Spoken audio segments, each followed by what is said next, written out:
welcome to India Market Open. It's early Monday morning. We're gearing for the week, last 4 days of the Feb series, guys. It's been actually a pretty solid February, one of many highs, if I can say that. Yeah, I thought that Indian markets were solid. Then I look at what the Nikkei has done. Just look at what China has done. How about that? No, yeah, you feel great about us. 4% for the last 1 week, but Nikkei is in a league of its own, right? No stopping the Nikkei. Yeah. You know, I was reading a piece that actually young investors have come into the market in Japan because of what's happening in the Nikkei. So pretty much perhaps what our moment has been for the last 3 years. 3 or 4 But years. here's some numbers, guys, just before we get down to the brass tags. 2023, if you thought Nifty was great, 20.1% or thereabouts, Nikkei 28%. Fabulous. Then cut down to 2024, Nifty all of 2.5%.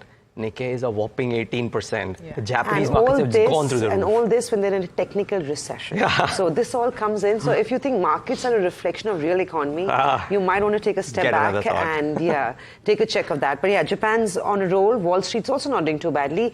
And India might, of course, reverse the seasonality. So Feb usually, or rather in the last 3 years, has actually been a weak month for equity markets. So far for Feb, we're up 850 points. So it could be, again, some sort of a record, guys. Not Japan, but nevertheless, we have enough to cheer about. Absolutely. And the point that you're making about sometimes the real economy and markets don't have a dissonance, we're seeing that in the US as well. I mean, over the weekend, you had a number of statements from Fed officials, Christopher Wallen's one of them, saying that we need more data before we can decide on rate cuts. We might extend them by 2 months. You're not really seeing that dampening any spirits. So no huge gains in absolute terms, but the momentum definitely continues. Look at it this way. The S&P 500, again, has hit a 5,100 mark for the first time. It closed a little lower.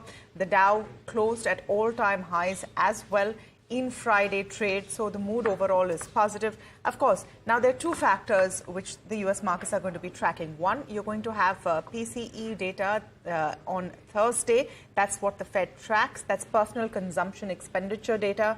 That will be important. And can NVIDIA really continue its rally? Can this entire AI boom continue? That's going to be two factors really that determine Wall Street. Quick word on the yields. The yields have come off a bit, actually, have been about 4.28 or so, considering, you know, that there is a lot of uncertainty there. Crude has come off as well. Again, if their interest rates are going to be in later, that could be a dampener for crude. There's also a very important meeting going on in Paris to try and find a solution for the Middle East crisis and the Gaza conflict. Maybe that's another reason that you've seen Brent at about $81. And last word on Asia, mixed cues, important data going to come in from China. But yes, like Niraj and Samina was saying, the story is completely the Nikkei. No stopping the Nikkei. Incredible kind of gains for an economy which has not shown any great sort of, upside. But definitely, I suppose, for investors hunting for opportunities, they have stumbled upon the Nikkei. Shanghai down about 0.5%, and so is the Hang Seng. So what direction will we go in is really the big question when it comes to Asian markets. Nowhere. Yeah. Because range bound. Yeah, you're right. You know, Tamanna, I was looking at the numbers. So let's just putting this into numbers. I mean, we tried to put that Nifty versus Nikkei thing into perspective, 2023, 2024. So 2024, Nifty, all of 2024, if Nikkei is 17.43%, Nifty is a measly 2.17%. I mean, we talk a lot about what's happening, right? The benchmark indices have gone nowhere. In fact, for the last 2 months, it's a 2.6% range that we've been moving into. So hardly any moves there on the benchmark indices per se. I mean, 2% is nothing, right? And we're starting to see PSU stocks starting to consolidate. So from the 7th or 8th of February, they've been completely flat, and this is after a 57% uptick since October 25th. October 25th, 26th was about the time from where the markets made a bit of a U-turn and PSU started moving up. 57% has been strong till about Feb 7th or 8th. Since then, it's been very, very flat. In fact, in the last 1 or 2 weeks, the action seems to have shifted to the Adani and the Adani Group stocks versus the PSU stocks, because the last week was also all about the kind of moves that some of the Adani Group stocks made. And to an extent, Friday, Jio Financial Services did well today. Some of the media assets of the Ambani Group could be in focus. So the focus seems to have shifted here. So that's the other interesting piece. The third thing that, at least what the data seemed to suggest, was that there was significant short build-up in the IT companies ahead of expiry. Remember, the expiry is on the last day of the month, this month, which is 29th of Feb. And ahead of the expiry, IT majors, LTTS, LTI, there was, I think, if I'm not wrong, Wipro, has seen some short build-up come in. So keen eye out for what the IT majors do in this week, particularly because of the build-up that we've seen. So that's the third pocket. And from a data perspective, but just from looking at what the indices did, real estate, big bang move the whole of last week. Can they continue doing that? So Nifty Realty was up 1% in Friday, but the whole of last week was up about 4.5%. The best performing index. The 1 month about 11% gains. So Nifty Realty comes in focus. And guys, small cap chemical stocks. We were talking to Mihir Vora the other day about chemicals, etc. I was looking at some data. The 5-day move for some of the small cap, tiny tune chemical names. Look at that list. Make Money Organics 19%, Yasho Industries 23%. Vipul Organics 8.5%, Deepak Fertilizers 5%, Fairchem 8%. So the tiny tune chemical stocks. Archean Chemical also to that. Archean Chemicals, yeah. I mean, I'm sure I've missed the names. Too, yeah. So the larger ones are flattish, Samina and Tamanna, but the smaller ones are making a move. So could be an interesting pocket to monitor this week. Very quickly, and I want to add to that Japan story, because I know the biggest concern or the biggest growl with India has been that we are an expensive market. You look at Japanese valuations, their price to book is at 1.37, and the record high for Japanese stocks was at 4.72 in 1989. So that just gives you a sense that despite such a strong up move in 2023 and in Jan 2024, there is further more upside that could be expected for Japanese equity markets simply on valuation plays. So easy money, technical recession, and of course valuations is what makes the case for Japan. Talking about India, Niraj has already highlighted everything you need to watch out for, but very important 3 data points. You've got fiscal data, GDP data, and core sector data. So those are the 3 data points that the markets will be watching out for in expiry week. I think that'll be important. Momentum markets would like to continue with, but it may be a week of consolidation, but more than likely that the Nifty will see a pretty strong close for the Feb series. Bank Nifty remains a laggard. It's been 2 months that it's closed above levels of 46,000, and that's what you want to watch out for. Bank 47,000, pardon me. So you want to keep an eye on Bank Nifty. That's been an underperformer. The Nifty itself at up 850 points for the month of Feb. Primary markets are also going to be full of activity. You've got 6 new openings and 5 listings from that. Juniper Hotels will list on 28th Feb, and GPT Healthcare will also be listed on the exchanges on the 29th of Feb. So primary markets are active, secondary markets as well, enjoying some excitement. Lots of stocks, or rather not too many stocks to watch out for this morning, but the top of the list is going to be Reliance Industries, and this comes in with reports once again where Walt Disney and RIL have signed a binding pact to merge their media operations in India. Bloomberg reported this on Sunday, stating that the media unit of Reliance and its affiliates are expected to own at least 61% in the merged entity. Remember, the Wall Street Journal earlier this month had reported that Disney had agreed to sell 60% of its India business to Viacom. The deal size is a significant one, especially on the heels of Sony and Zee deal collapsing last month. Disney has agreed to sell 60% of Viacom at a valuation of 33,000 crores. Viacom is, remember, owned by RIL. And last month it was reported that Disney and Viacom were both gearing up to fight the advertising rights in the upcoming IPL 2024. So, and also just to put this out there, RIL market cap crossed 20.72 lakh crores. Jio Financial crossed 2 lakh crores. So the whole group has been buzzing with activity in the last few days. Jio Financial, I think, is one of the most memed stocks over the weekend, because people are wondering, what is the business? Yeah. What is the business so far? Treasury income. Yeah. I mean, what is really explaining the valuations and rally? A couple of weeks ago, it was the whole Paytm play before they came out and denied that, no, Baba, we're not buying Paytm. But yeah, Jio Financial's definitely the big story, and we'll have to wait and see. But yeah, you're very right. RIL is going to be back in focus. No, but also brings TV18, Network 18 in focus. Viacom 18, if Viacom 18 is the vehicle, which is very likely to be the case, and if the valuations have come in at $3.9 billion for 61% stake, it's much lower than the earlier envisaged $10 billion for the entire thing. Yeah, so if this is the number, I mean, we don't have a confirmation from the group as yet, but if this is the number at which it is done, certainly brings TV18 and Network 18. Now it's going to be a merged entity, TV18 getting merged into Network 18, so you could very well just argue that it's Network 18, which is the key driving vehicle.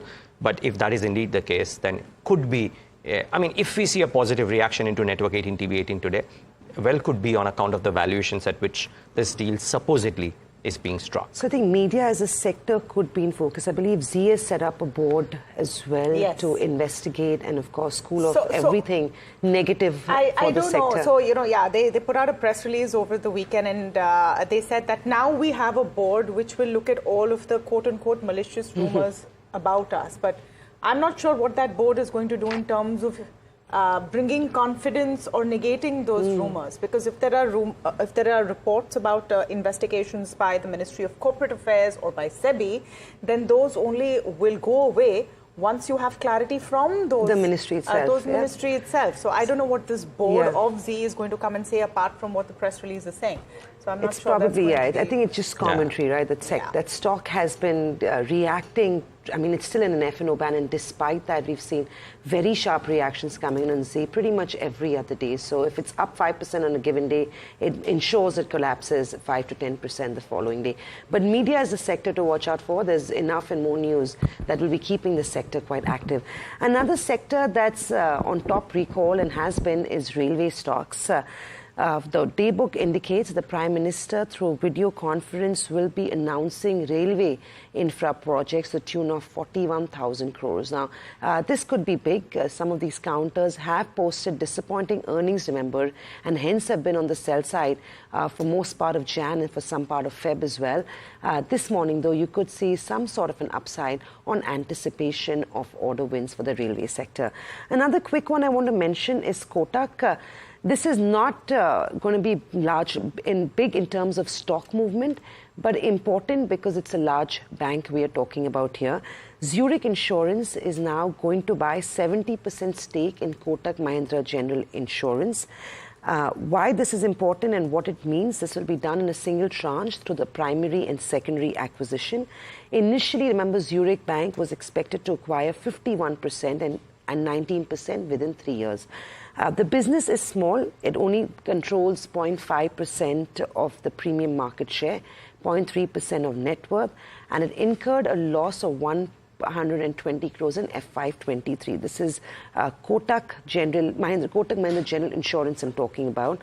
The SOTP, which is the valuation by sum of parts, is expected to only see a 1% upside. This is, of course, Jeffrey's note that has shared an update on what this Zurich buy of Kotak Mahindra General Insurance means for Kotak Mahindra Bank. So definitely worth a mention because it's an important notification coming from the bank.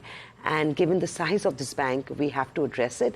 May not be very large in terms of stock movement this morning. Yeah, absolutely. There are, though, a lot of pockets of news, and one company that I want to bring on the radar is Dixon. We're going to be speaking with Atul Lal also just in a bit from now, but only because of interesting things happening in the space and with that company as well. So the latest news is that they're launching a manufacturing unit in Uttarakhand to make washing machines now, and their company unit Paget is in pact with Compal for manufacturing of mobile phones. Let's just pull up the one-year chart of Dixon Tech, and we'll hope to get more details today on what mobile phones exactly are being made. You know, a lot of focus on this company and this stock as well in terms of the new version of PLI schemes that we will be seeing, and a lot of this will come in the July budget post-elections. So we'll hope to get clarity. Look at that stock in the last 1 year, 145% on Dixon Tech. Well placed for India's push to make our own semiconductors, etc. Zydus Life is the other one. So it's received a WHO pre-qualification approval for an API formulation of something called miltefosine. Now, this is used to treat a parasitic disease called leishmaniasis. Now, it's not a huge market share. It's not a very prevalent disease, but this particular API is life-saving. There could be some positive play on Zydus Life today as well. And Sona Comstar is the other one I'll talk about. Up and down swings through the whole of the last week. But a fresh bit of news. They're going to be setting up a captive power plant, a power generating facility in Maharashtra. So clearly for their own use. An SPV is being created for this with CleanMax Enviro Energy, and they will have a solar capacity of 4 MWP. Now that stock again, 6% only in the last close. Of course, in the whole week, there has been quite a bit of fluctuation. But again, a stock really to watch out for, because as you go into that EV play, excellently positioned. This is something you were covering last week as well, Niraj. 80% of the order book, electric vehicle focus. Yeah. So quite firmly already in the future, if you will, is Sona Comstar. So could be an interesting one to monitor yet again after a strong move that they've had. I dare say, before I get to specific stocks, and there are 2 or 3 that I have, but I was mentioning about how the focus seems to have shifted from PSU stocks to Adani and Ambani and Jio Financial, etc. Now, Adani Enterprises could well be in focus today because Lucknow Airport is now operational. There's so much of fanfare around the airport holdings business and the demergers, etc. Those visuals over the weekend were fabulous. Yeah, Anand Mahindra tweeted this out, and it became the talk of town. But could be a very interesting one to monitor, because Lucknow Airport could be a large one as well, with Uttar Pradesh going through the metamorphosis that it is going through. And therefore, do watch out for Adani Enterprises in the session today. As amongst the stocks to watch, something tells me that there could be an interesting move there as well. So keep an eye out. Standard disclaimer, of course, the Adani Group owns NDTV, and you're watching NDTV Profit. So whenever we talk about an Adani Group stock, just wanted to lay out the disclaimer, but keep an eye out on that group. Amongst the newsmakers, Suven Pharma could be in focus. It's said that the US FDA has completed the inspection at the Hyderabad API and formulation units. No Form 483 has been issued, so could be construed a small positive for Suven. I don't quite know the contribution of the Hyderabad units for Suven's overall top line, but no Form 483 typically be construed good news, so watch out for that one. Monal is going to join on Editor's Cut. Maybe we'll ask Monal about that as well. She tracks pharma very closely. The other one is Grasim and Asian Paints. Considering that paints were the talk of town last week, now Citi's come out with a note on Grasim with a buy and a target price of 2650. They went to the units and they said that they're confident of the ability to achieve the desired vision of becoming a number 2 player. More importantly, they're talking about pricing being a key strategy as well. And I think Sajid, when he went to the Panipat plant, spoke about how Grasim has said that they haven't given out the pricing as yet, but they would want to give 20% more area for the same can of pricing or something like that, which means effectively that pricing will be very, very strong a strategy for Grasim. And while that may not be a big trigger for Grasim upside, but it may certainly be an issue for the existing paint companies like Asian Paints, Berger, etc. And CLSA has come out and cut Asian Paints to a sell with a price target of 2425 rupees. And I was also looking at a note from Macquarie, guys, which said that they are constructive on Asian Paints. Their target is 4,000, by the way. So it's the only one with the constructive call on Asian Paints. Yes. But the interesting piece that they said that if Grasim moves to number 2, the thesis is that the ones to suffer will be Berger, Kansai Nerolac, and some of the others. Of course, have to consolidate. That's where the market share will get cannibalized. Yeah, first. but do Asian Paints premium multiples come off? Because it's been the perennial buy at any price, BAP stock, right? And is that already coming under pressure? So that's one. The last one on my list, Ami Organics, Sage One Investment Advisors, Samit Vartak buying into a chemical stock makes people take notice. So keep an eye out for Ami Organics as well. I'm going to add 2 small companies, but these are the ones that usually see the big moves. 2 to 3,000 crore market cap, so not large in nature, is Rain Industries. They posted numbers. Huge disappointment, actually. Very weak set of numbers. They posted a consolidated net loss of 107 crores versus a profit of 12.6 crores that was seen in the same quarter last year. Numbers were impacted by lower top line, impairment loss, and higher finance costs. Consolidated revenue as well from operations has declined 25% YOY to 410 crores. That is one, and the other one is for Seco.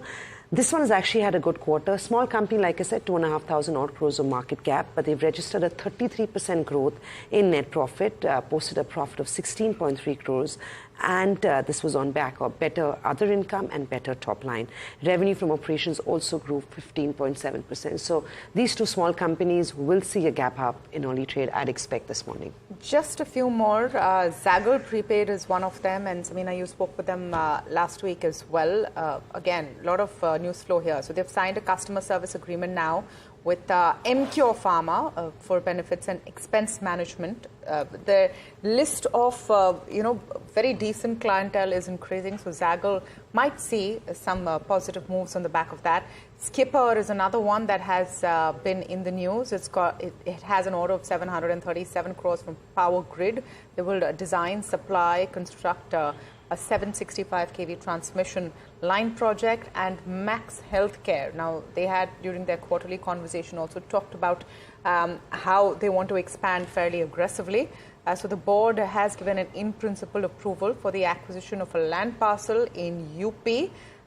This will potentially develop a 500-bed hospital with a built-up area of 8 lakh square feet. So this is in line with their stated capacity addition plans, but definitely Max Healthcare is another one that could be on your radar today. Yep, so a long list of stocks. Hopefully this helped you cull out the most important ones. We'll try and delve in deeper detail on two topics in particular on Editor's Cut this morning as usual. Alex, what do we have in store? Morning, Niraj, and morning to everybody else joining in as well. We're looking at the oil marketing companies and the stocks of which have dropped quite precipitously over the last week.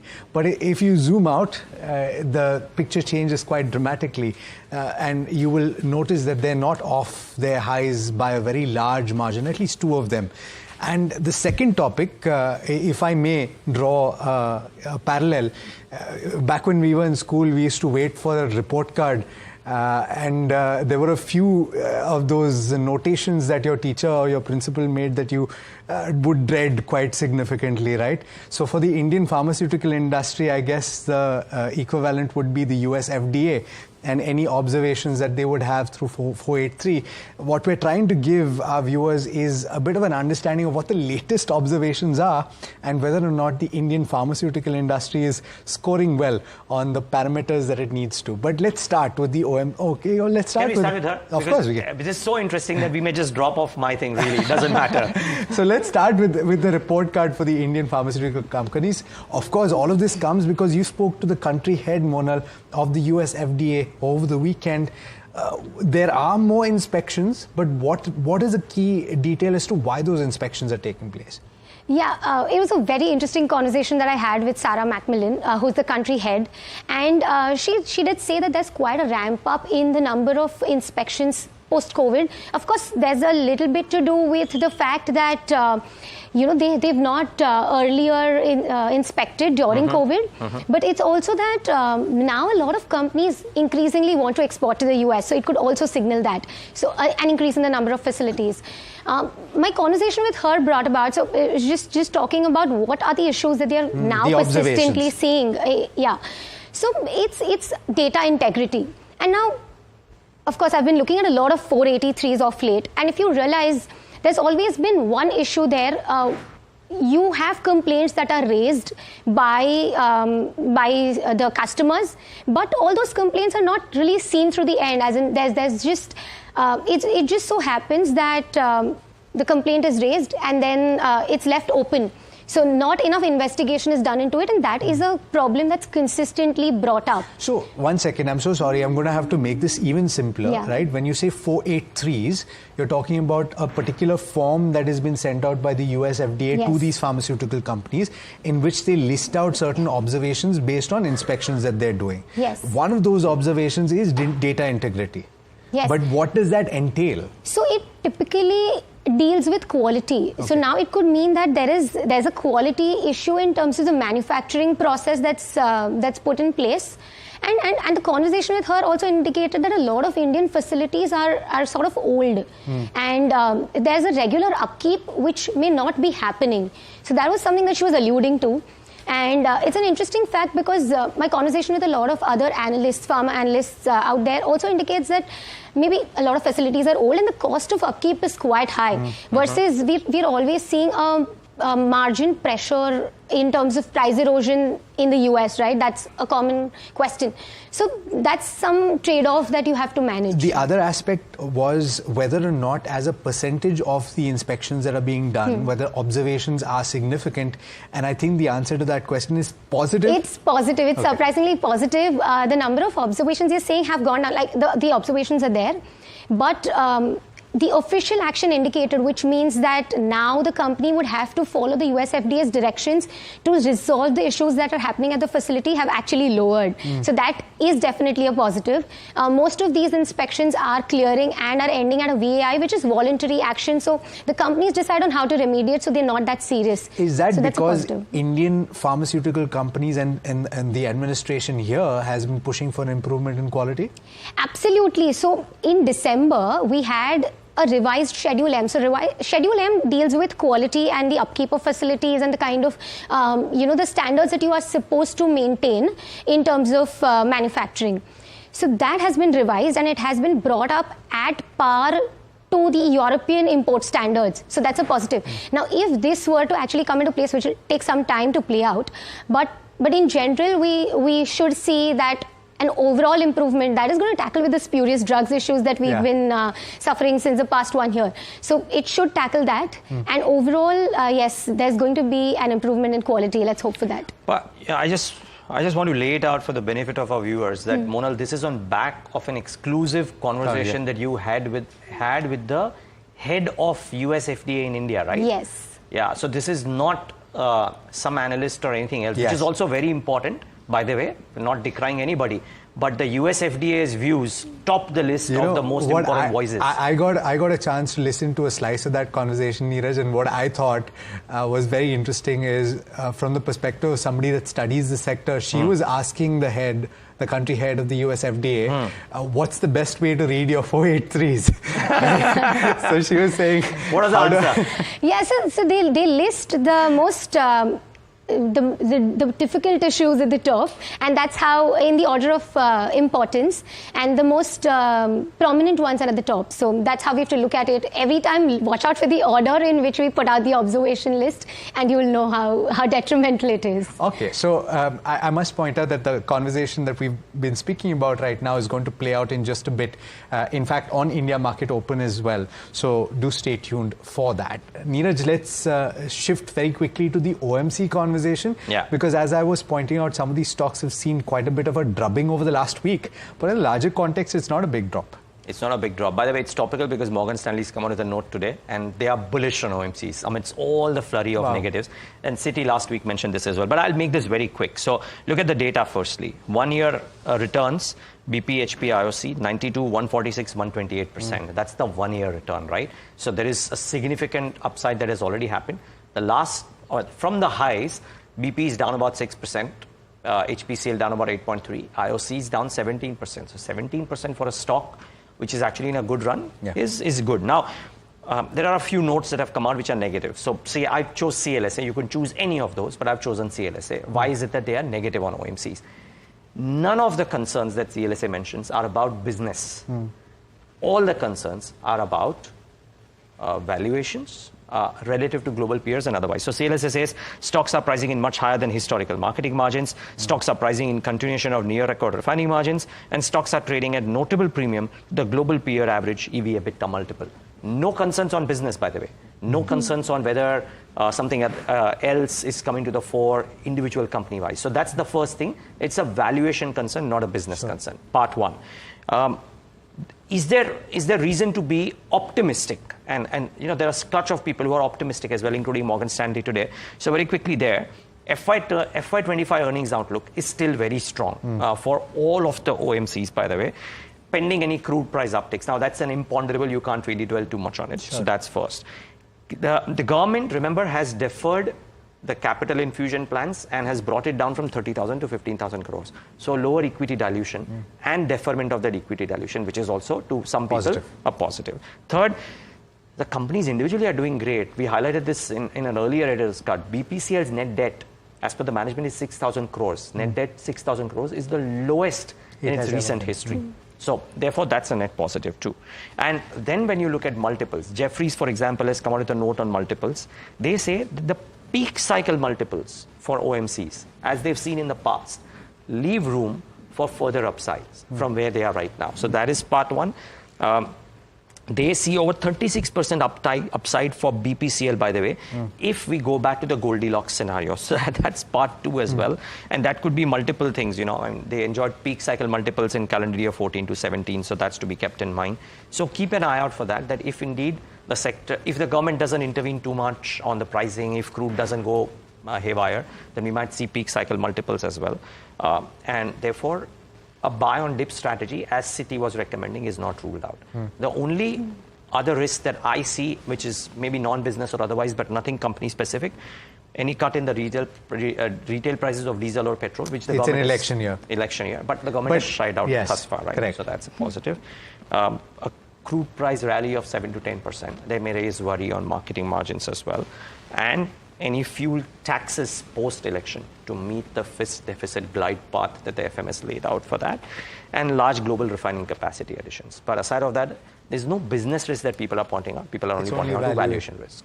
Absolutely. All right. So there you go. And also on the crude part of it, we've seen over the last year and a half, it's been more or less range bound within a certain band, because at the higher levels, you see more supply coming through. But fascinating conversation as always, both of you. Of course, if you'd like to weigh in and you'd like to tell us what you thought of this conversation, then write to us on any one of our social media platforms. And do stay tuned. We've got lots lined up before the start of market. And we have to slip into a very quick break before that.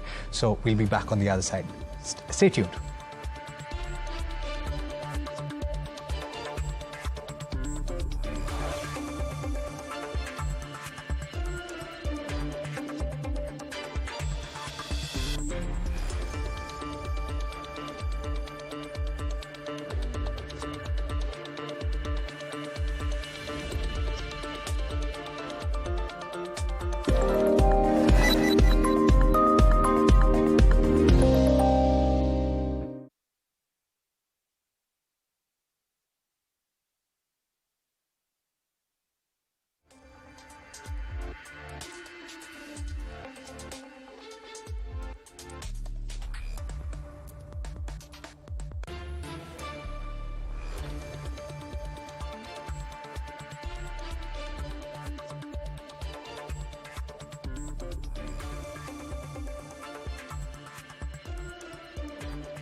Welcome back. You're watching India Market Open. It's 8:30 and it's time to take stock of the F&O setup this morning. We are, remember, in the last 4 days of the Feb F&O series, and it's been one of full records. The index, we expect, would maintain this momentum as we go into the last couple of days of trade for the Feb series. Friday's session, remember, was a range-bound one with the Nifty trading in a 100-point range, and more importantly, it did try to scale to high levels, scale to 22,300, but finally reversed that from an intraday high of 22,297. For the Feb series, remember, the index itself has gained about 850 points so far, contrary to what we saw in Jan, where the Nifty had actually shed 450 points. In terms of the F&O picture, the Nifty 50 has seen some activity. In fact, the futures have shed 1%. Current rollovers on the Nifty 50 stand at 28.2%, and they're currently trading at a premium of 16.15 points versus 25.8 points that we had seen previously. Well, on the weekly option data, 22,500 has seen the maximum call open interest, followed by 22,300 and 22,800. Call writing was seen at levels of 23,100, followed by 22,300 and 22,500. And call unwinding was seen at 22,100, followed by 22,000 and 21,900. On the put side, maximum open interest was seen at 22,000. As you can see over here, that was followed by 21,500. And you also saw movement on the put open interest at 22,200. Put writing was seen at 21,200, followed by 22,300. And unwinding was seen at 21,900, followed by 21,100. So what we're expecting is that the range is going to be fairly tight. Call strikes was seen at 22,300 and 22,500, which saw maximum open interest, while the 22,100 strikes saw maximum shedding. Well, on the Bank Nifty as well, the picture was pretty interesting. Bank Nifty trades at a premium of 30.9 points. Open interest declined about 3.84%. Remember, Bank Nifty has been underperforming the Nifty over the last 2 months and has been unable to close above levels of 47,000. So it'll be interesting to see how Bank Nifty plays out, currently trading at a premium to the spot. Well, we have with us Amit Goel of Amit Ventures now joining in with his top trades this morning. Amit, first, before I go into your call on HUL, I believe you've got a bullish strategy on HUL. A quick word on Nifty and its expiry. This is going to be a good Feb expiry for the markets, reversing the seasonality where over the last 3 years, we've actually seen a negative close of the Feb F&O series. Yeah, good morning, Samina, and thanks for having me on the show. Good morning to all the viewers.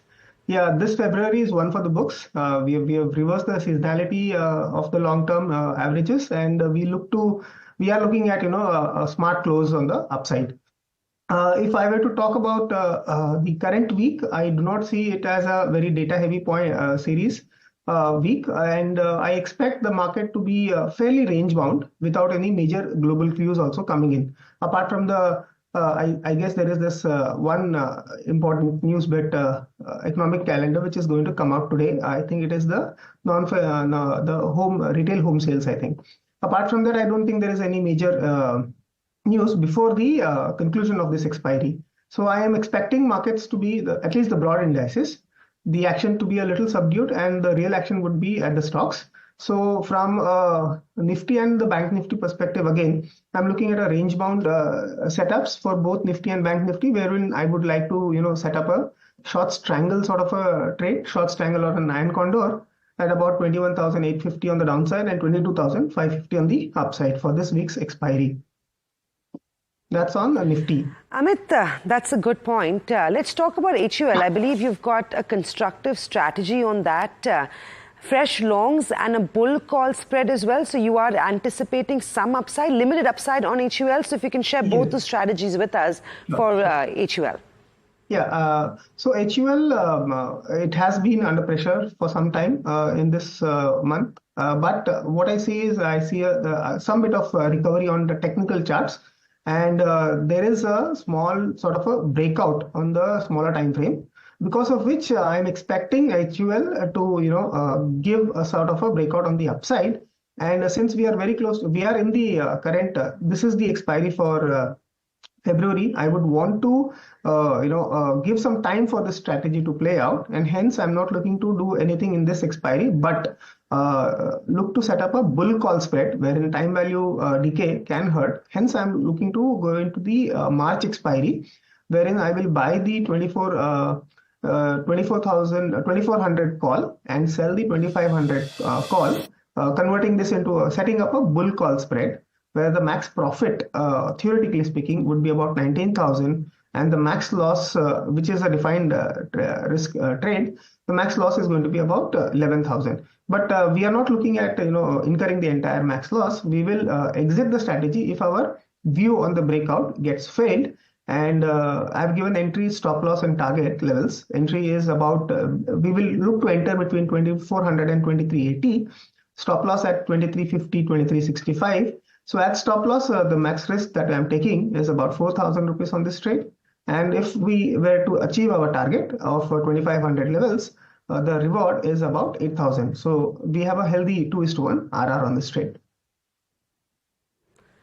Well, thank you, Amit. That was helpful. That's the word coming in on the Nifty. Like we said, it's full of records, and Amit having a constructive trade on HUL, a naked long call and a bull call strategy where he expects the stock, HUL, to see limited upside from these levels. With that, it's over to you, Tamanna and Niraj in the studio. All right, thank you for that, Samina. Now, before we get into more stock-specific news, I just wanted to highlight an important data set which was put out over the weekend on household consumption. Now, this data spans the last decade, and it's an important set of statistics, even from a markets and economy point of view. Niraj, the reason I wanted to pick it up is because consistently the question and the worry has been on rural economy, consumption, and ability to really fire up, and how much are you going to focus just on your discretionary urban consumption. So a few interesting things over here. Obviously, if you take it over a span of 10 years, your average consumption is going to increase. So rural has doubled, so has urban, but the gap is narrowing.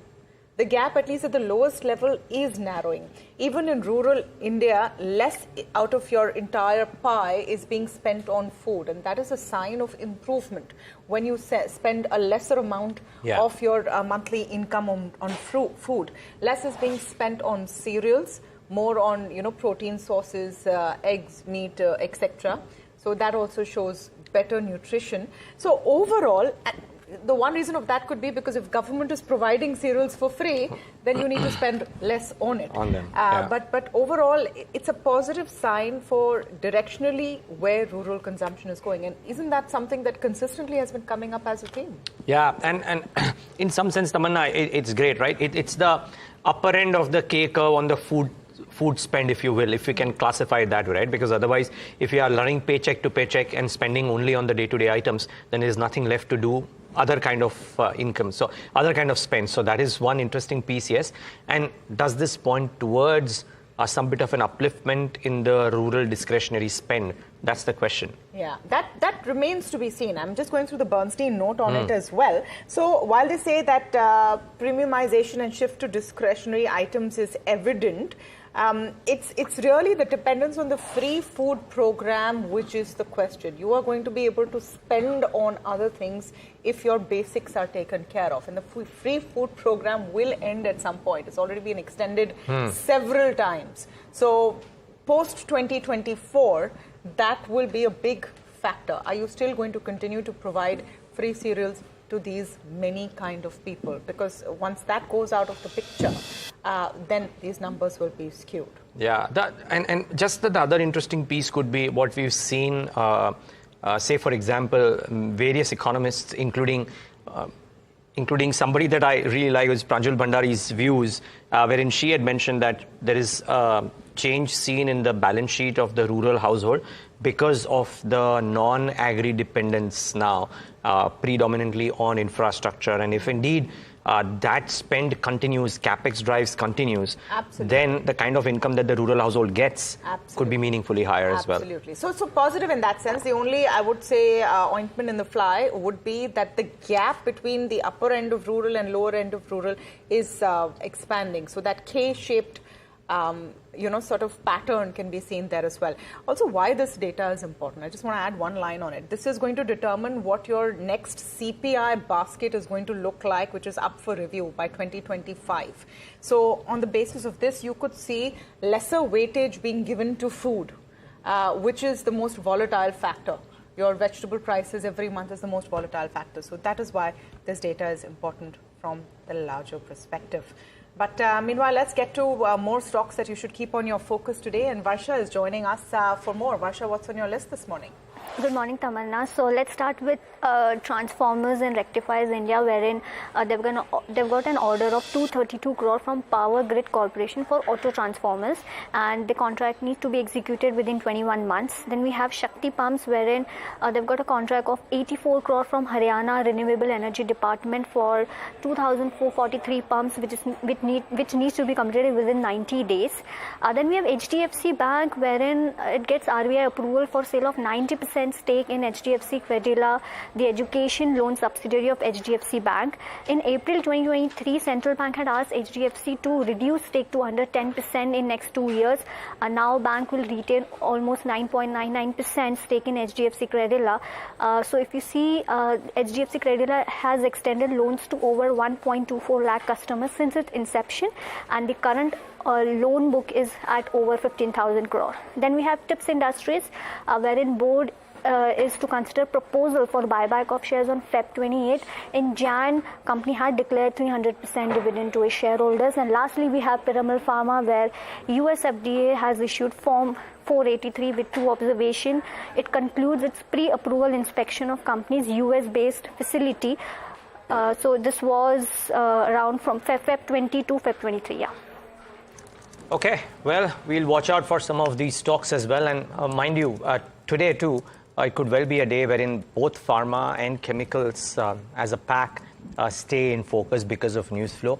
More so pharma in terms of news flow. Remember, at 9:30, you will hear an exclusive conversation that the head of the US FDA in India had with our colleague Monal. So that is something that you can't afford to miss, because it gives a great insight into how the FDA, which is the key determining factor of what some of the exporting firms' fortunes could be, how the FDA is thinking about Indian companies and what is it that they have seen, observed over the last 12 to 24 months. So I think that's a key conversation to watch out for, and that is coming up at 9:30 on our channel. So keep an eye out for that.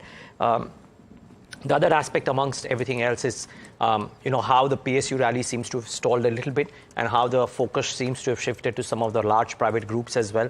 We've been talking at length about what some of the Adani and the Adani group companies have in terms of news flow for them, and therefore what happens to those stocks. So I think that is also to be kept in mind. Sudeep Shah of SBI Cap Securities joins us right now on the show. Sudeep, before we get to specific stocks, good morning to you. Let's start with the benchmark indices. A bit of you could argue that there was some optimism, but largely been quiet over the last couple of months.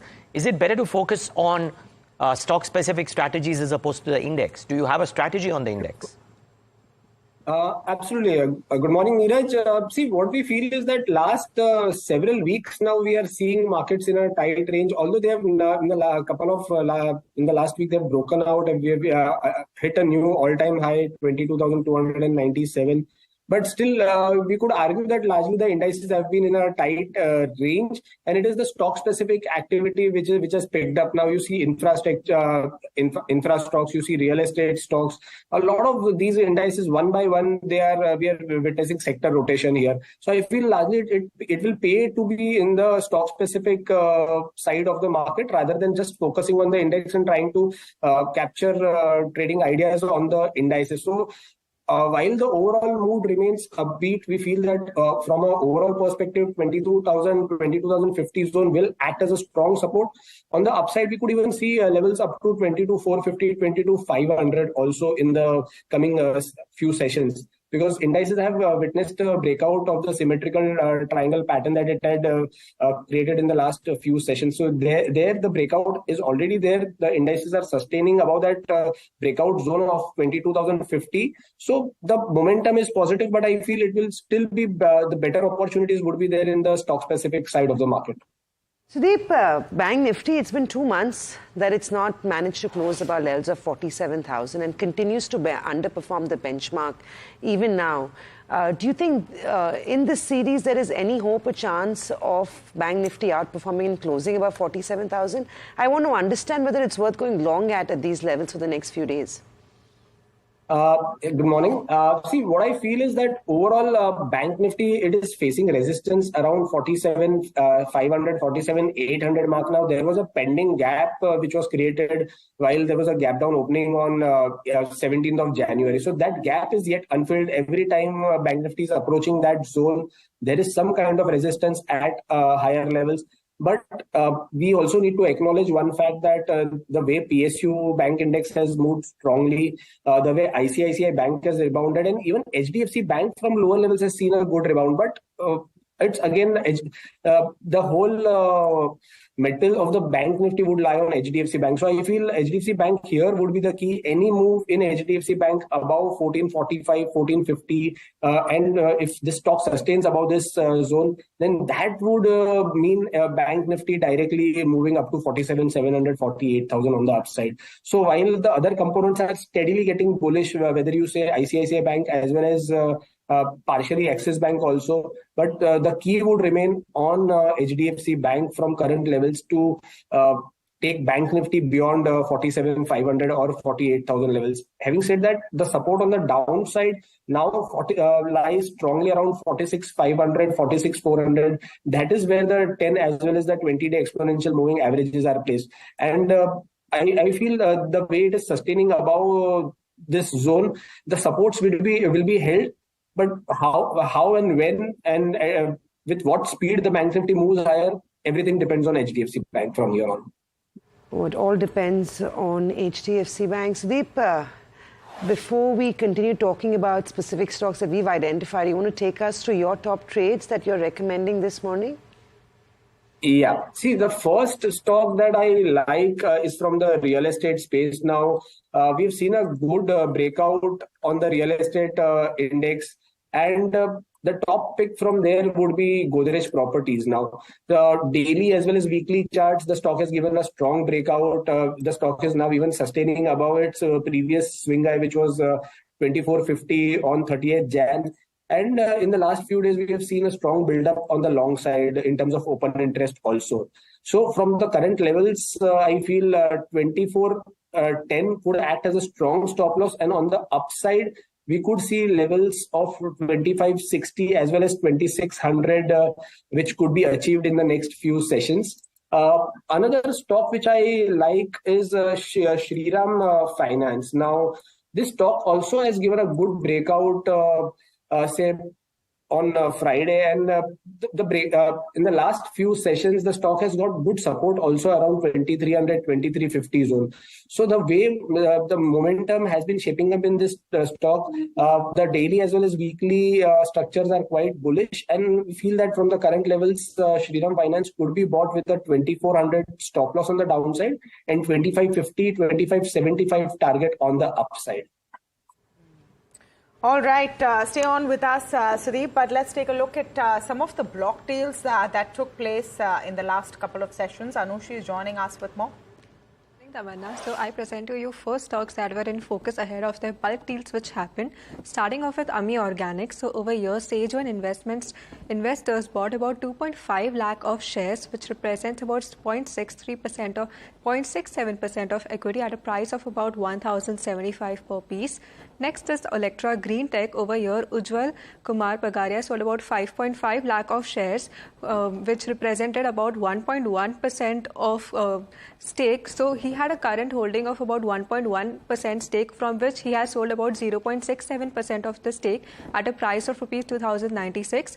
Next is Kolte Patil Developers, in which Naresh Anirudh Patil sold about 15.2 lakh shares, wherein he was already a promoter in this, holding about 16% stake. So from this, he has sold about 1.99% stake at a price of 487. per piece, whereas White Oak Capital Mutual Fund has emerged as a buyer, picking up about 0.53% of the stake. And lastly on the list is Arvind Smart Spaces. Kaushल्या Serve LLP sold about 7 lakh shares, which represents about 1.54% of equity. Their current holding, if you look at, that's about 6.3% of equity as of December 23. So over here also, ICICI Prudential Equity Opportunity Fund has emerged as a buyer, picking about 1.02% of stake. So these are the 4 stocks in focus ahead of their bulk deals which happened. All right, Anushi, they're talking about some of those bulk deals that may have an impact. Sudeep, but let me come to you on the railway pack. That's another space that is going to be in focus. Prime Minister is expected to announce projects worth 41,000 crore rupees. Now, we'll wait and see the details of that and what will get impacted. But sentimentally, you might have an upswing. I'm trying to understand if there's anything on your radar where you see more potential right now in a space which has already seen quite a run-up. Absolutely. See, within the railway space, if we see stocks like Ircon, RVNL, now IRFC, these stocks have run up too much. And in the last few weeks, we are not seeing any specific signs of consolidation or even an attempt of a breakout in these names. But there are a couple of stocks within the railway space which are attempting to break out, or they have performed relatively well. Now, while there has been profit booking also, which was visible in a lot of these names which I've just mentioned, but RITES as well as RailTel, now both these stocks, if you see, they are in touching distance of their previous highs, and while the other stocks have been witnessing selling pressure in the last week, this stock, both these stocks, RITES as well as RailTel, they are registering higher highs on a weekly basis also. So I feel both these names should be on radar. They are just relatively better than all the other names that I've just mentioned. All right. Thank you for that, Sudeep. Stay tuned. And Sudeep, please stay on. We'll take a very short break. But on the other side, we're speaking with Dixon Technologies, Atul Lal. So 2 announcements that have been made in the last couple of days. We'll get more details on that and future plans. A lot to chat about after this very short break.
We're speaking now with Atul Lal, Vice Chairman and MD of Dixon Technologies, a stock that has been in focus. In fact, the entire EMS space has been in great focus in the last year on the back of a push for Make in India for the world. PLI schemes, etc. A couple of news points that have come up over the weekend. One is the company's unit, Paget Electronics, in an agreement with Compal Smart Devices for manufacturing of mobile phones. The other one is a new facility to make washing machines. We'll find out more about those and, of course, future plans with Mr. Atul Lal. Very good morning and thank you for speaking with us here at NDTV Profit, Mr. Lal. Let's begin with the tie-up with Compal. What more can you tell us about it and where does it sit in your larger picture? So mobile phones is the largest trigger for our growth. And customer acquisition is an extremely important endeavor at Dixon. So Compal is a large tie-up. We'll be manufacturing the high-end 5G devices for a large global brand, initially to start with for the domestic market and then finally for exports. These are the specialized lines because these are real high-end phones. We expect to start production sometime by August, September in 24-25. And can you share anything with us in terms of what the brand is, what will be the contribution to your revenue mix from this high-end phone?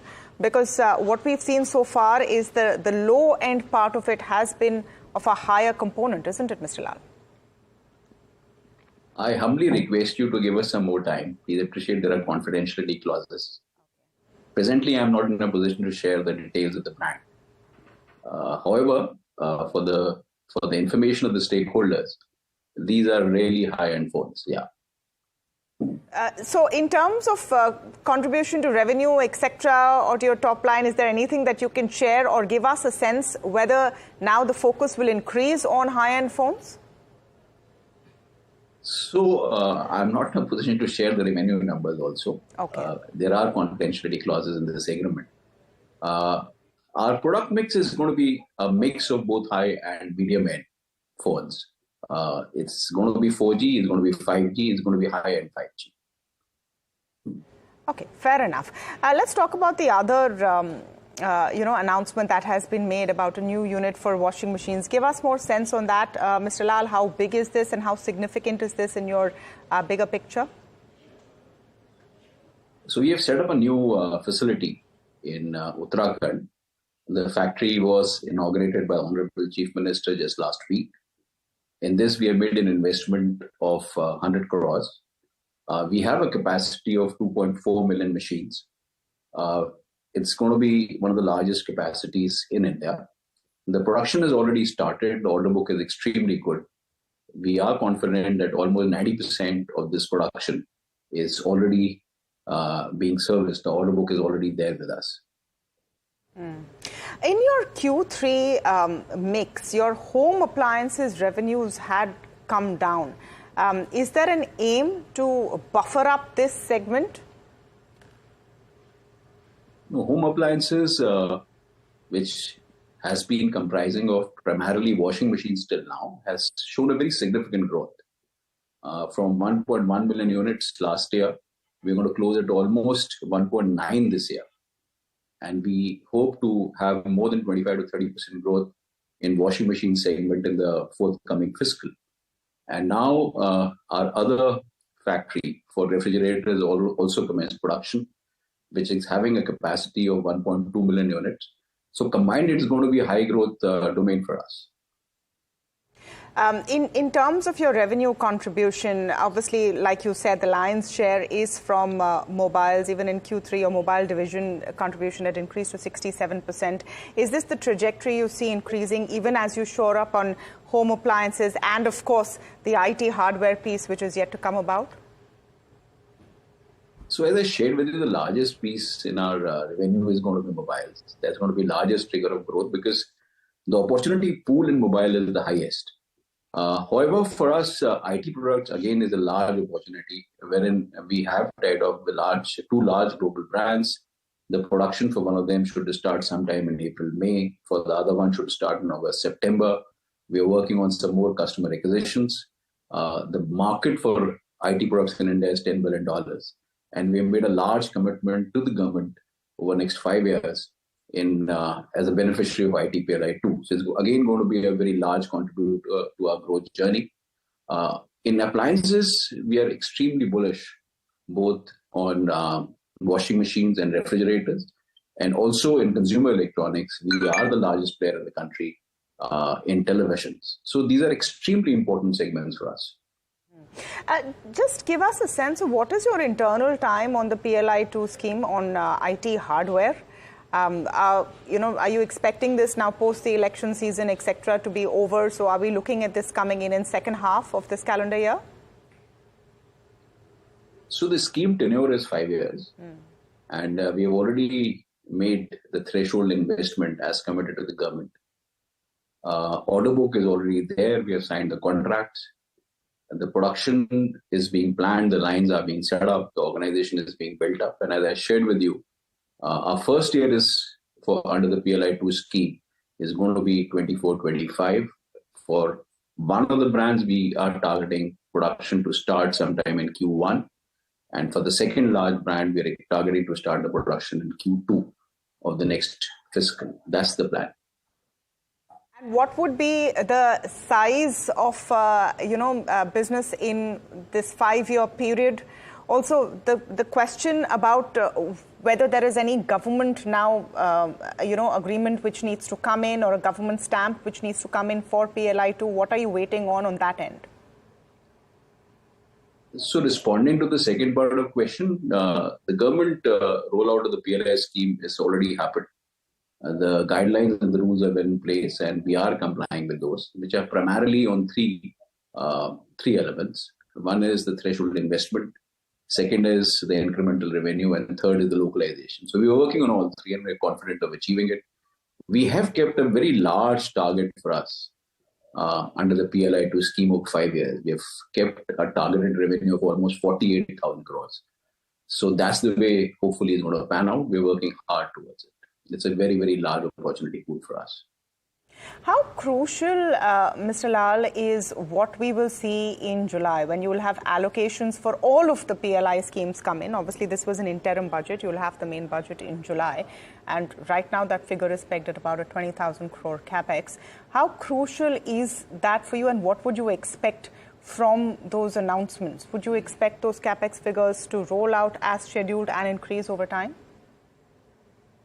So we are a beneficiary of 5 PLI schemes. And in all the PLI schemes, threshold investment is an extremely important element. In Dixon's case, in all the 5 PLI schemes, whether it's mobile, telecom devices, lighting components, air conditioning components, and now IT PLI-2, we are committed to make those capexes. In our case, in all these 5 PLI schemes, the government's rules and regulations and guidelines are well in place. So I don't see an issue. I don't see any impact in our PLIs due to the new government coming in or anything of that kind. It is just that now the focus has to be on execution, focus has to be on customer acquisition. Again, on that front, I think Dixon is very well placed. A word from you, and I'd had the opportunity to ask you this a few months ago, but because there's so much interest, I just want to get your outlook on the semiconductor part of the business, where we're at and what your projections are for it. So the government has rolled out an extremely attractive semiconductor policy. The capital allocation, the fund allocation for that is $10 billion, almost 80,000 crores. We are seeing traction on the ATMP and OSAT side.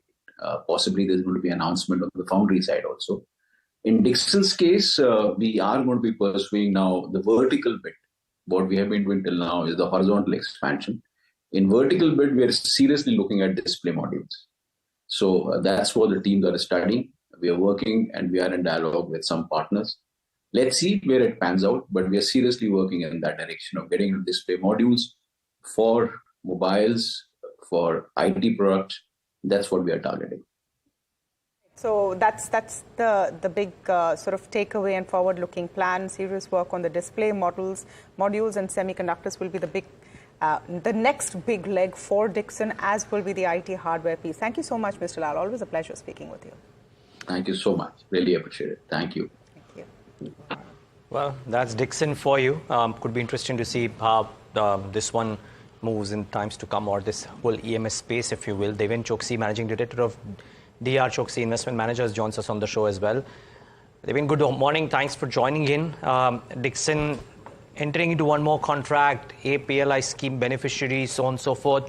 I don't know if you got a chance to hear some part of the conversation. Do you like what companies like Dixon, Keynes, etc. are doing? Do you have a favorite in the EMS space? Hi, Niraj. Good morning. Well, I think the space looks absolutely fabulous from the point of view of seeing the growth in each and every vertical, wherein I think they have entered into. The likes of Dixon, I think, which you mentioned. I believe that I think they have got a long road going ahead. And probably I think each and every vertical in which they have gone into, including I think the one which I could hear some part of it. I believe that the growth program that they have put across with the clarity is sounding quite reassuring. Only challenge for people like us, I think, who want to buy the stock when the market is available at a compelling discounted valuation. That situation is not forthcoming in EMS space in most of the companies' cases. So they are growing at a rapid speed and they are slightly justified as far as I think the premium valuation that they command. I believe that I think at this point of time, the immediate opportunity is not seen, even if I think one would get convinced with the business and the prospects are in. So I will have to wait till I think the price gives the opportunity at a reasonably attractive level. Okay. By the way, the pre-open rates have settled, and amongst other things, the notable mover has to be Asian Paints. Just look at that stock, viewers. While the pre-open rates are flattish, Asian Paints, if I'm not wrong, is down about a couple of percentage points. Yes, 2.21, 2920 currently for this one. We'll do a funda conversation on that. But Sudeep, come in on Asian Paints on the charts. It's now had 3 successive days of a downtick. Could there be more in store? Yes, Niraj. See, if you see Asian Paints, the stock is in a downtrend since December end now, and every time it has attempted a recovery, it has faced with selling pressure from higher levels. And even in the last several sessions, when it was trying to attempt to cross above 3,000 levels, every time it was doing so, it was getting. There was a resistance at the 20-day exponential moving average, which is around 3020, 3025 levels. So again, now with this move on the downside, with the expected opening, I feel the stock will start trading even below its November swing lows of 2960, 2965. I feel going forward, it is time whether for the stock to rebound or to have a good move on the upside. I feel 3030, 3050 will now be a strong resistance. So until and unless this level is crossed, levels of 2850, 2830 on the downside could be witnessed. Who better than you to talk to us about RIL and everything that happens in the group company? This morning, of course, we've woken up to news that the deal is gotten one step closer between Walt Disney and there is a binding agreement that has been signed. What do you think? What do you think about this? The valuation is, I believe, slightly lower than what was initially expected by the street. How would you approach TV18, Network 18 on back of the Viacom holding? And of course, what does this mean for the group company as well? So all in all, your thoughts on the deal and what it means for the counters. Yes, Samina, good morning. Well, I believe that I think probably in the media space, the consolidation was definitely required, particularly when I think you all hold the internet rights on the sports, and you also now hold the rights pertaining to, I think, the television rights also simultaneously. That is one important aspect, I think, which will probably give you the power of pricing power. Rather, I think the consolidation will give you the pricing power, which is where one, I think, is remaining absolutely very convincing and confident about. On one side, you have a distribution reach. On the other side, I think you have the content reach. That is where probably the combination of content and the distribution gives you the power to get the better pricing. In media space, I think to make the best money out of it, I don't think that money comes out of the news or that money comes out of here for that, but enough money comes out of right from the entertainment. The larger part of the money comes out of the sports and the other events, which are basically producing the significantly large amount of revenue for them. So in my viewpoint, I think that is where probably I think one can argue that this deal is going to make a big success out of it. More comfortable I am with the consolidation which is happening in the media space for a company like Reliance, that was probably giving them the visibility of higher revenue and in turn, I think, larger market share in the profit. So yes, I think this deal should work well for Network 18, Reliance Group per se. Okay, so yeah, remember viewers, for Network 18 and TV 18, which is the media arm of Reliance Industries, this is important as per Devin Choksi, and those stocks in the pre-open session seem to be starting off reasonably okay. Sudeep, the pre-open rates have settled. You spoke about Asian Paints, but if I had to pin you down to one stock, 20 seconds, we are 20 seconds away from market open, one key stock to watch today. See, one stock which has done well on Friday, and we've seen a good breakout there, is JSW Energy. Now, this stock is in an uptrend on a daily, weekly, as well as monthly charts, and it was in a consolidation since last 15 to 20 sessions. But on Friday, we have seen a good momentum on the upside. And right, Sudeep, I'll have to come in here because the market's about to start. JSW Energy is Sudeep Shah's top pick. Maybe we'll talk about it in detail post-open, but here's how the markets are starting off. Well, flattish to marginally lower, pretty much in line with what the pre-open rates were, the implied open rates were as well. The Bank Nifty to about 0.33%, so nothing too great. Mid caps flattish, small caps, are they doing better? Yeah, they are. 195 points, about 0.43%. So that end of the market continues to stay robust. We'll talk about that in detail. First, get the heat map on the large caps up on the screen. Asian Paints, is it at the bottom of the list? Yes, it is. 3% lower yet again. Third day on a trot now, Asian Paints is in the list of the top losers. Today's, I reckon, on account of the downgrade that's coming from CLSA, though, Macquarie has a positive view there too. BPCL is down about 1.5%. So that pullback continues as well. Weakness in IT today. We spoke about how there were shorts build up in information technology at the whole of last week. And I think IT sulking today. LTI, Wipro, LTTS is not a part of the list, but that's the other stock on which there is a fair degree of short build up. Overall, a lot of red, very little green, now about 0.33% for the Nifty as well. And what's gaining? Hardly anything. L&T up about 1%. Grasim are doing well. So Grasim and Asian Paints at the opposite end of the spectrum. There is Adani Enterprises. We spoke about this. Maybe the Lucknow airport being operational. They're in talks with Uber as per TOI to launch a green car vehicle system, if you will. Then there is Dr. Reddy's, JSW Steel and Cipla. So a little bit of a defensive flavor.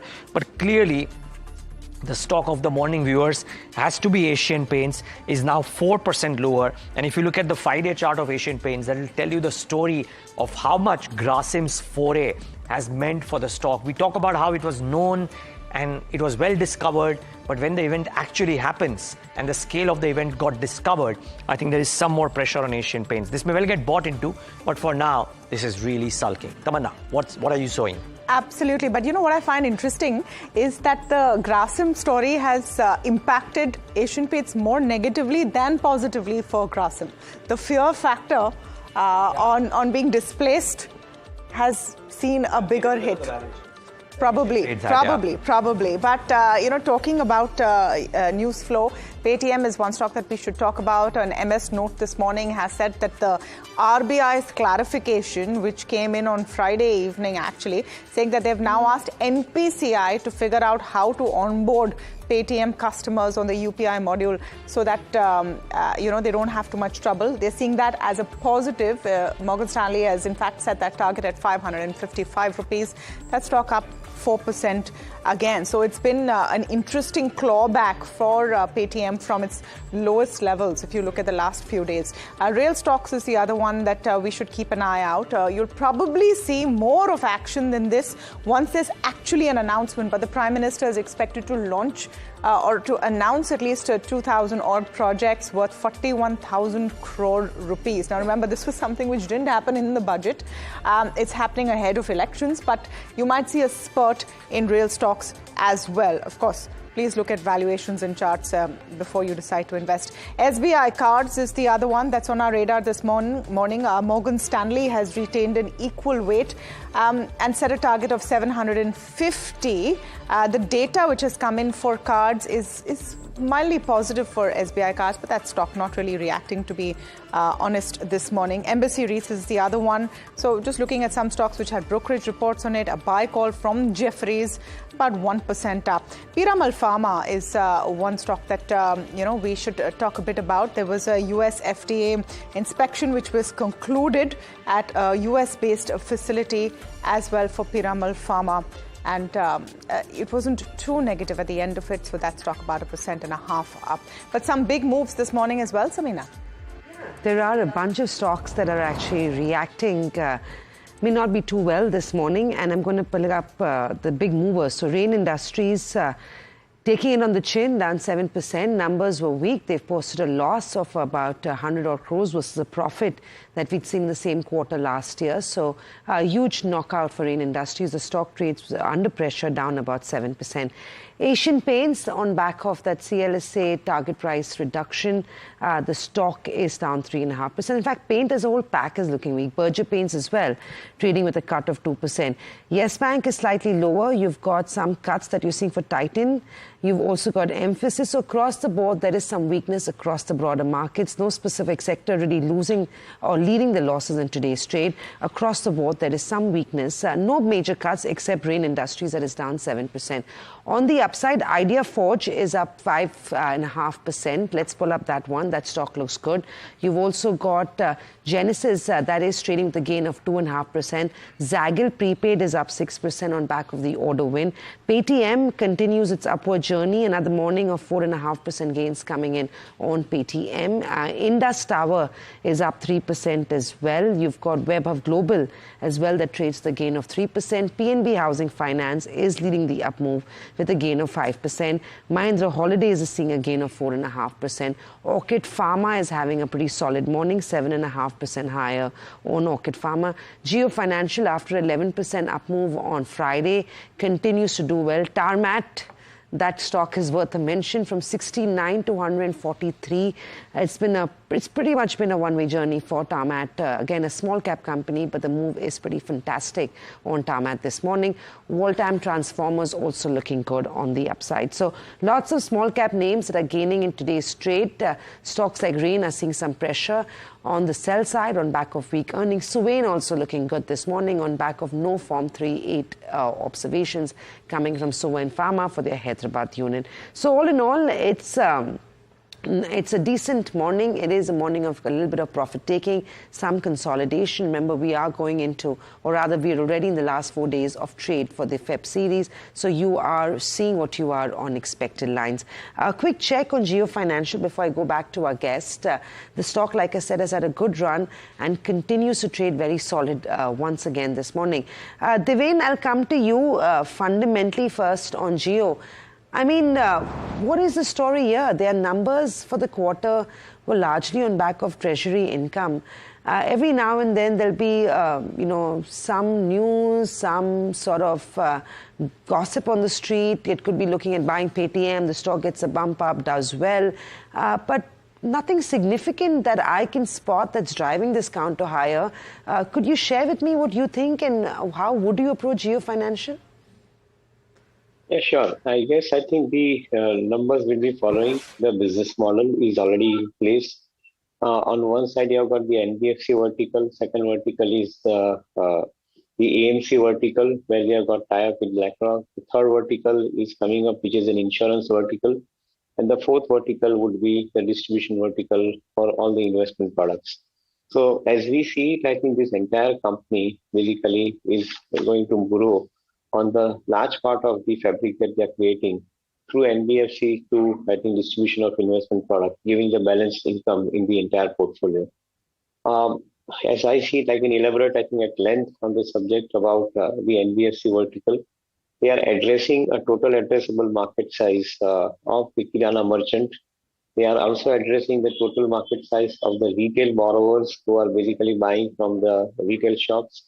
And both these put together, if one looks at it, I think the company is very well positioned. On one side, Reliance Retail has got the Kirana merchants already onboarded, about 1 crore Kirana merchants already onboarded.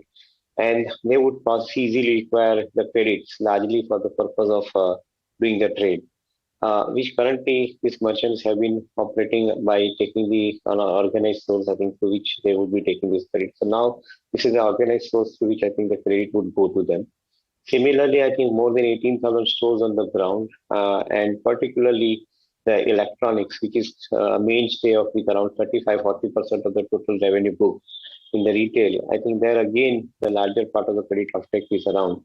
So in my viewpoint, I think the NBFC vertical is likely to start the journey with a strong balance sheet of about 1,40,000 crore net worth, lendable balance sheet of close to 7 lakh crore. And I think most importantly, you have the customer base, which are already, as I explained, B2B customers through the merchants under the FinMart, and on the other side, the retail customers through the retail stores. So this particular format is likely to get started faster. And Jio platform is the technology backbone, which is likely to provide a fintech arm to the services. So that is where probably I think you are likely to see a growth. And marketers justifiably seen this particular move, and that is where probably we are seeing the rise in the stock price. To me, I think this is the beginning of a journey. Beginning of the journey for Geofin. Sudeep, your take on Geofin, and on the other side of the spectrum, perhaps Paytm up again today after an MS note. But do you see a continuing upswing there? So your take on both Geofin and then Paytm. Yeah, so see, Geofin on Friday has given a big breakout actually above its previous swing. I saw the data from a technical standpoint is very limited. So if you see the breakout, that zone has been around 300 levels, and post that we have seen a strong move on Friday. So I feel maybe for a day or two, the stock could consolidate here. But from a medium-term standpoint, I feel that the stock could head up to 370, 375, given the momentum as well as the delivery-based data that we are noticing. So on the downside, 318, 320 could act as a strong support. The stock could move up to 375, 380 levels in the next few weeks to come. Now, coming to Paytm, Paytm in the last several sessions, we have seen it rebounding from 320, and there were a couple of circuits on way up also.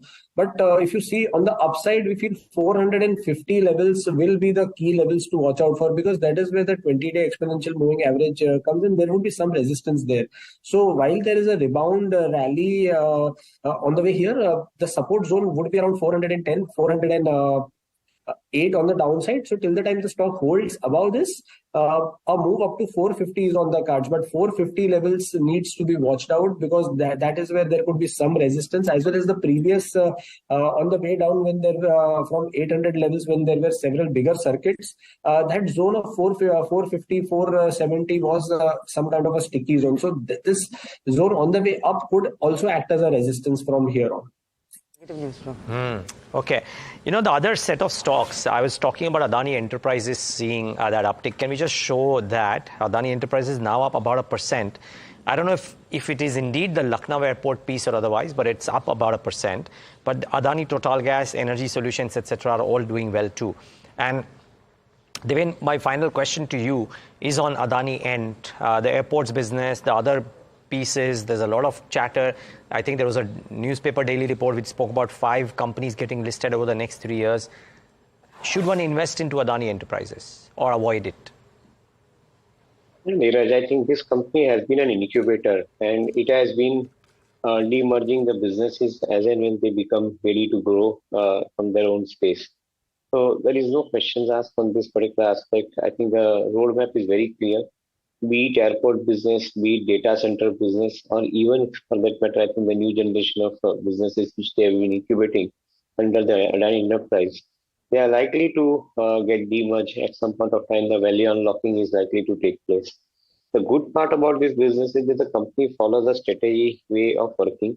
On one side, there are infrastructure companies. On the other side, the use case pertaining to infrastructure companies, wherein I think they use the basic resources or basic output of the infrastructure company. For that matter, I think, say, for example, power.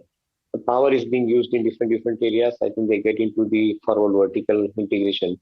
The Uber News, which is basically right now taking rounds.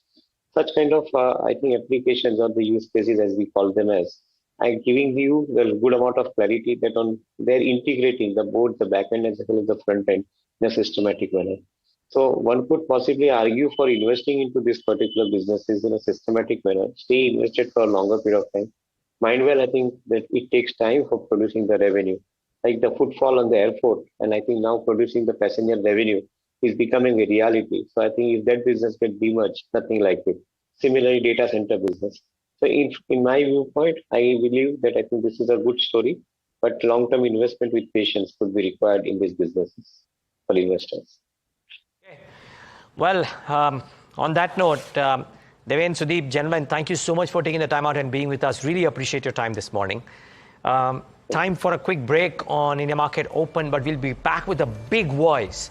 US FDA's India Director, Sarah McMullen, talking about concerns surrounding domestic pharma sector and her outlook going ahead. Stay tuned to NDTV Profit.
Back with India Market Open on the sidelines of Flame University's Indian Drug Manufacturers Association 62nd Annual Day celebrations.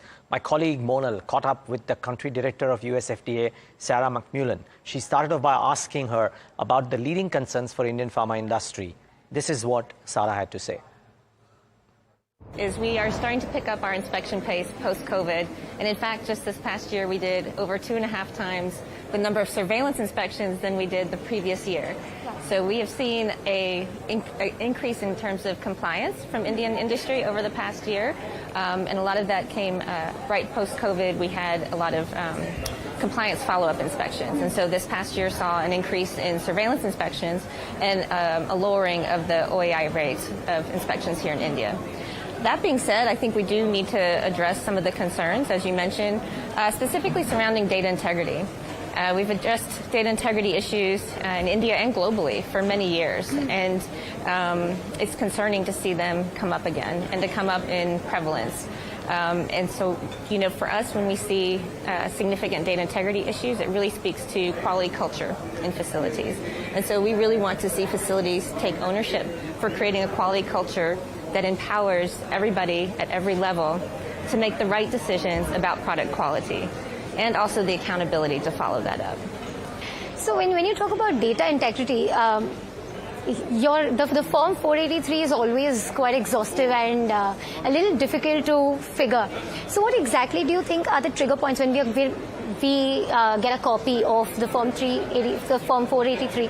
What exactly are the points that we should highlight as maybe a high risk versus a moderate risk? If you could just help us understand how to look at it. So any breaches in quality are undesirable, right? So whether it be a moderate breach or a significant breach. And I think what you'll see when you look at our 483s is that they're really put in order by level of significance. So as you read through, the most significant items should always be the ones that are listed at the top of the 483.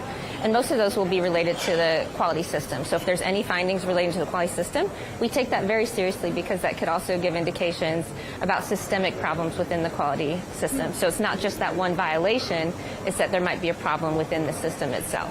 So those are the concerns that we really address and take more significant concerns about on our findings. And I mean, U.S. drug shortages has also been quite in discussion for the last couple of years. So are you taking any steps towards, is the ramp up also kind of related to that, A? And do you believe that there are issues that are getting cleared out, and how are you looking at addressing the whole drug shortage issue? So drug shortages are very complex. So it's not just one set of issues that lead to drug shortage. And they're actually not new. We had a high amount of drug shortages dating all the way back to 2011, where we hit our peak in terms of the number of drug shortages.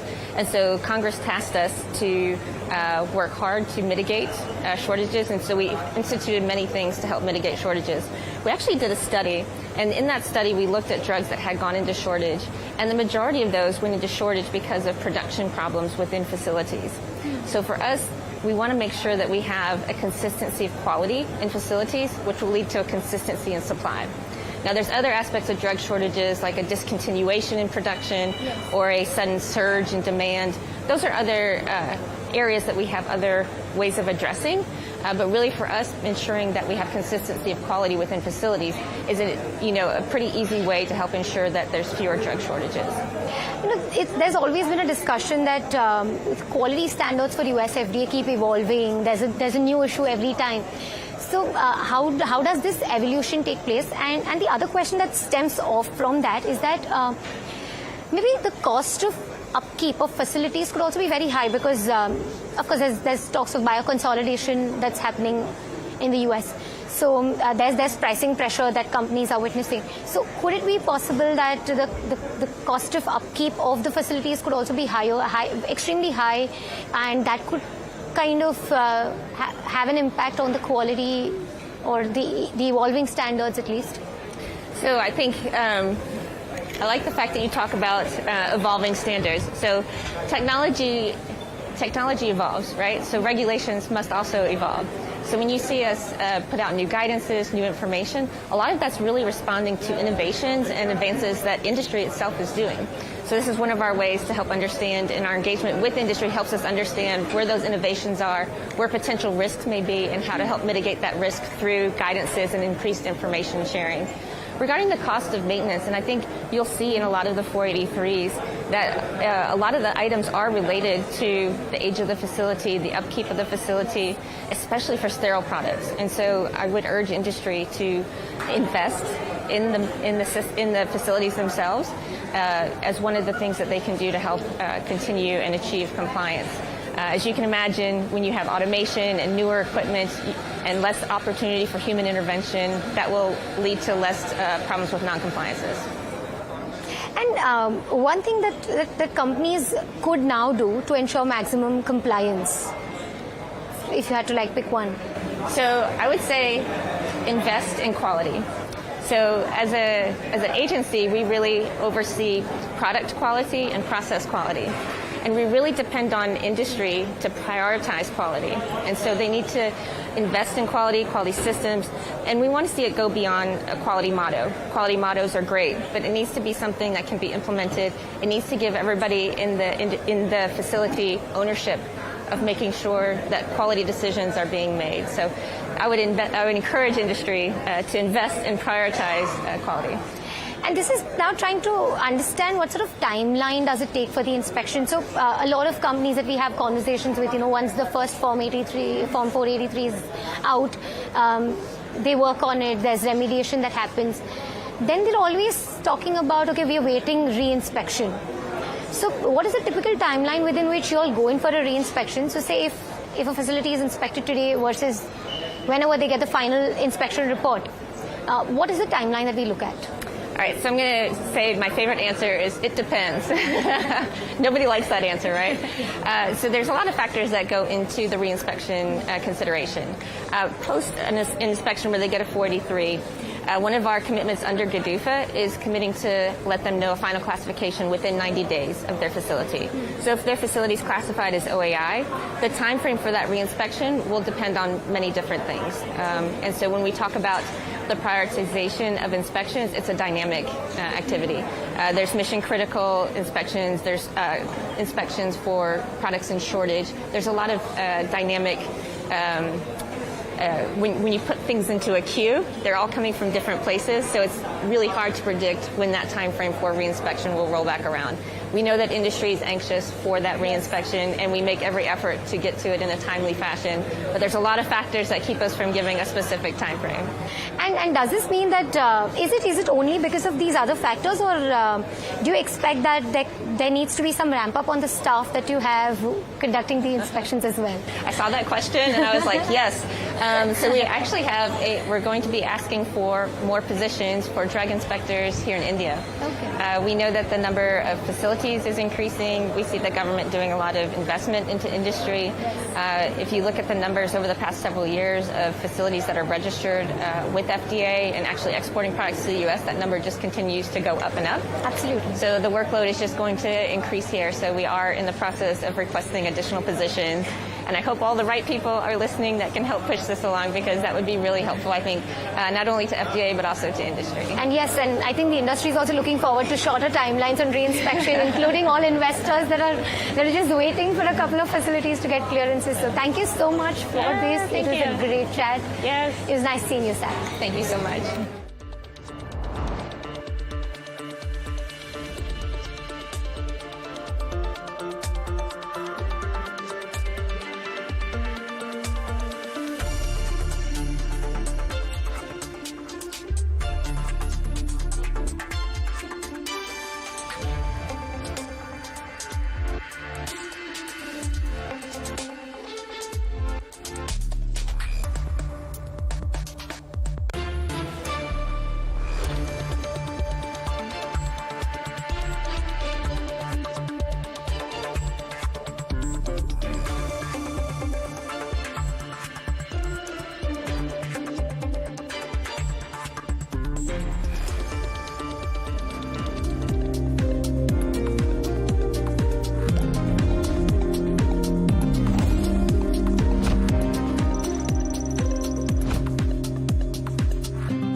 back. It's a day of consolidation of the street. The Nifty, of course, trading flat with a slight negative bias. The broader markets outperforming the benchmark just a little bit. But back to 22,197, that's where we remember made that intraday high in trade on Friday.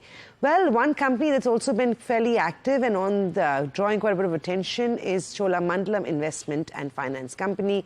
Arun Selvan, President and CFO, now joins in. Arun, hi, thank you very much. Arul, thank you very much for joining us this morning. It's indeed a pleasure to have you on the show. Sir, to begin with, let's talk about business. And I want to start by talking about volume growth in commercial vehicles. Fourth quarter and FY25 expectations. Are you anticipating some moderation in the next couple of quarters? The growth in the current quarter will be as robust as what we have been clocking in the first 2-3 quarters. While from a base level, this may look a little lower because last year, same quarter, we did a very high number. So to that extent, growth would look moderating from a growth percentage perspective. But I think from a number count and from a value perspective, we would still be clocking 20 to 25% growth overall for the company. Sir, you've also said and indicated that you would be looking to grow your asset base, so your AUMs with 20 to 25% for FY25. You want to tell us whether that is where we'd be seeing growth at, or do you think there is an upside risk to that number? No, there is. I wouldn't want to put any further upside to it, but I would rather hold it there, and I would say that we would certainly be closing the year with at least 25% growth in an AUM perspective over last year. So from that angle, we stick to our numbers. So. Sir, you know, over 40% of your AUM comes from CV. What is the impact this will have to growth, and how much more of a percentage contribution can we expect from this vertical to your top line? Yeah, CV has been a little bit moderating more from an MLCV side, but I think that is the point of that full diversification we got, both within the auto segment as well as from the other businesses like loan against property, home loans, and the new businesses we have ventured recently. Amongst all these, we will keep the clock running, and we will be clocking this growth of 25%. Certainly more from the loan against property and the home loan perspective as a percentage point of view. Little bit moderations on the vehicle finance side, but still clocking at decent numbers. We still have very low market share in any of the sub-products within vehicle finance. So there is enough headroom to grow, and we would certainly capitalize on that. I'm glad you said that, because that is my next question. Talk to me about home loan. I mean, that business is locked in an increase of over 100%. In percentage terms to your top line, how much does home loan contribute? You did say it's a relatively smaller share of your top line, but what does it stand at, and where do you see that go over the next couple of quarters? The home loan right now is at around 8 to 9% of the overall book, and which we think over the next few years it should become around 15% of the overall book. So there's a good potential to grow. The growth you're seeing is also coming from geographical diversification we are doing. Home loan typically had been more concentrated in the south for us because we were experimenting the product. It's a long life cycle product. We've been experimenting it, and when we were ready to grow, unfortunately COVID was there, so we had to defer the plans for expansion. But post-COVID, we have been growing this business in the different parts of the country, in north, the east, and west. And you are seeing that growth reflected in these numbers you're talking about. And this has got still some more steam to go, and we have potential to grow. They ride on the vehicle finance branches to grow, so they have a good, base to grow from, and they will capitalize this. So, what about unsecured lending? Are you anticipating or seeing any risk over here? No, it's a very small portfolio right now for us. So total CSEL business, which is around 7% of the overall AUM.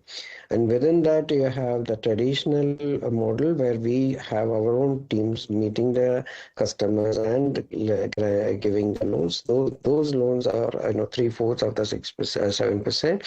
So the very small fintech-oriented loans are there, and even there, but for the one or two which we spoke about earlier, which we have discontinued, the rest are doing well. So we see potential there. Yes, we will be careful. It's a new business. As in any new business, we will experiment it, understand it, and then grow in a progressive manner. So on the liability side, you have managed to keep your cost of funds down and also managed to improve your NIMs. What is the guidance on that front in the near to medium term? Do you think you will expect to maintain similar sort of cost of funds? Yeah, cost of funds would hover around these levels predominantly. We are changing the mix. We are bringing in more of, ECBs and public debt. It's slightly costlier, but between the rest of the borrowings and this, we will hold the cost of funds at similar levels. And on the other side, yields have been improving because fixed vehicle finance book, which has been a fixed rate book, had progressively been changing the contours of its book to bring in the higher cost of funds into play by increasing yield. So that would reflect in NIMs improving progressively over the next few quarters. So in the second quarter, you had done a QIP of about 2,000 odd crores, and this of course has helped your capital adequacy ratio to be maintained around the 20% mark. Now as we look ahead, any more fundraising plans? Are you comfortable with this capital adequacy ratio, and this is where we could see it sustain for the next few quarters at least? See, broadly, our experience had been that if we grow at around 20-25% and return 3.5% and or above pre-tax ROTA, it should be self-sufficient as long as we don't go too aggressive on the dividend path. This is what has been our experience, because during COVID, our profitability had taken a little bit of a slowdown, and on the other side, growth started growing faster post-COVID. Both this contributed the need for capital, and we went for it. Actually, we raised 4,000 crores, 2,000 crores by way of equity and 2,000 crores by way of a convertible debenture. Now that is available to get converted into equity in 25-26. So that would also come into play. I think for the next 3 to 4 years, we certainly don't need equity capital. However, if there are opportunities, and we are not averse to raising capital. Any opportunities, any expansion plans that's on the cards that you'd like to tell our viewers and your investors? Certainly, we don't pursue inorganic growth. I think this question keeps coming back and forth, but I think we don't pursue. It's a stated thing that we don't want to pursue taking over another NBFC in any form or factor. We would like to grow our business on our own, way by underwriting and viewing every customer, every loan before we extend loans to them. We don't believe in taking over a large part of a book of another NBFC. So this is right now our stance. I don't know, as we keep moving, we'll look at opportunities, but predominantly the focus is this way. So very lastly, 33% of your loan book is floating. Would you look at changing rates if that moderates? And I just want to understand, would that require action largely because how your loan book is structured? You are talking about asset side, right? Yes. Yeah, the loan against property and the home loans, which are predominantly the floating rate book, and now the new businesses, SME and SBPL will also be floating rate book. Yes, if there is substantial reduction in rate, we certainly would have to pass it on, because if we don't pass it on, customers will start moving out. So we would like to retain our customers, and we will certainly pass on. But it's a point of time question, so we will have to evaluate it at every point in time and then take a view at that point in time. Right. Thank you very much, Mr. Selvan. It's a pleasure talking to you. Chola has been a darling of the street. It's been a good quarter, and it's got a solid outlook as well, like discussed with Mr. Selvin.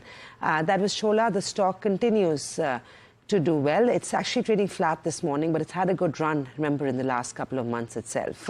In the meantime, the markets also trade flat. We're off the day's low point, spending the morning consolidating. Broader markets are outperforming. It's largely stock-specific news that's driving trade, no sector-specific or trend that we're picking up on just yet.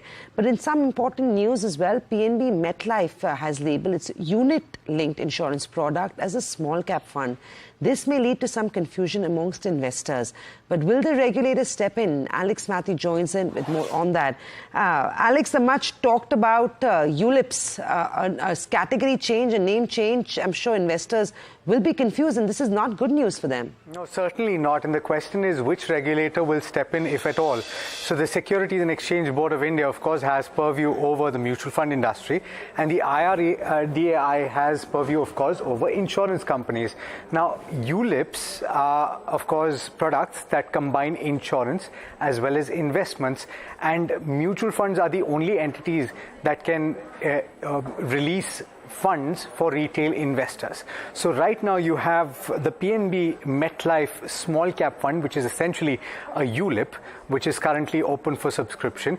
And the biggest question or the biggest concern is that people will buy into this thinking that it is a mutual fund scheme.